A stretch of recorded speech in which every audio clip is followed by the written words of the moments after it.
उत्तर प्रदेश में आतंकी विरोधी गतिविधियों के खिलाफ एटीएस की ताबड़तोड़ कार्रवाई लगातार जारी है। आजमगढ़ से पाकिस्तानी आतंकी नेटवर्क से जुड़े हुए एक आतंकी को एटीएस ने गिरफ्तार कर लिया है, तो वहीं दूसरी तरफ कासगंज से गिरफ्तार आतंकी शहबाज सिद्दीकी की पूछताछ में बहुत हैरान कर देने वाले खुलासे हो गए।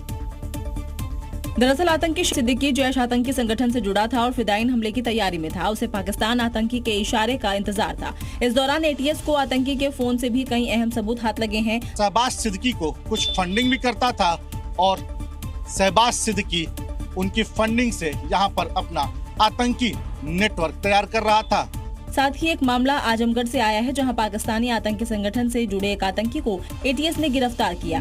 आतंकी सोशल मीडिया के जरिए युवाओं को कट्टरपंथ की तरफ धकेल रहा था, साथ ही राजनीतिक हस्ती की हत्या की तैयारी में जुटा था। लेकिन योगी के निर्देश पर यूपी एटीएस ने पाकिस्तानी आतंकियों के मंसूबों को कुचलने और ऐसे दुस्साहसों का अस्तित्व मिटाने की कसम खाई है। और अगर भारत के अंदर दुस्साहस करोगे तो हमारी लखनऊ में ही अब हम लोग ब्रह्मोस मिसाइल बनाकर के ऐसा दागेंगे कि अस्तित्व ही समाप्त हो जाएगा। देश की राजधानी दिल्ली में अपराध की घटनाओं ने एक बार फिर से चिंता बढ़ा दी है। बीते 24 घंटे की बात की जाए तो यहां पर फायरिंग, एक नाबालिग की हत्या और एक युवक की हत्या ने राजधानी में डर पैदा कर दिया है और लगातार हुई इन घटनाओं से लोग इस वक्त दहशत में हैं।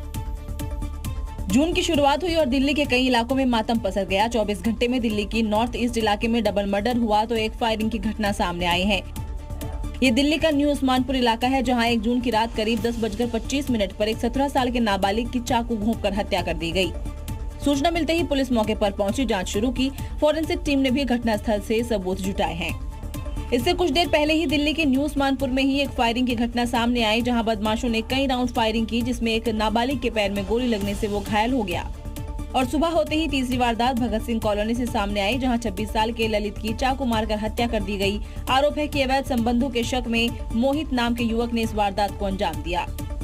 राजधानी में लगातार सामने आई इन घटनाओं के बाद लोगों में दहशत का माहौल है, क्योंकि सिर्फ 24 घंटे में डबल मर्डर और फायरिंग की घटनाएं कानून व्यवस्था पर तो सवाल खड़े कर ही रही है, साथ ही जांच एजेंसियों के लिए चुनौती भी है अपराधियों पर जल्द से जल्द एक्शन लेने की।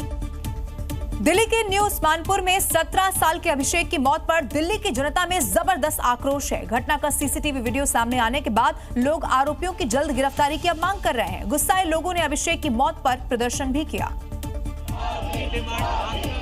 क्योंकि सरेआम हुई हिंसा ने लोगों को झकझोर कर रख दिया है। 15-16 लड़कों ने नाबालिग अभिषेक पर चाकुओं से हमला किया और फुटेज में साफ दिख रहा है कि अभिषेक को घेर कर उस पर ताबड़तोड़ वार किए गए। घटना को लेकर लोगों में गुस्सा है और प्रदर्शन कर रहे इन लोगों ने कड़ी कार्रवाई की मांग की है। हमारी सीधा एनकाउंटर या फांसी की मांग है, क्योंकि यहाँ हिंदुस्तान के अंदर केस चलते थे 6 साल हो जाते तब तक वो बेल में आएंगे, फिर किसी को मारेंगे।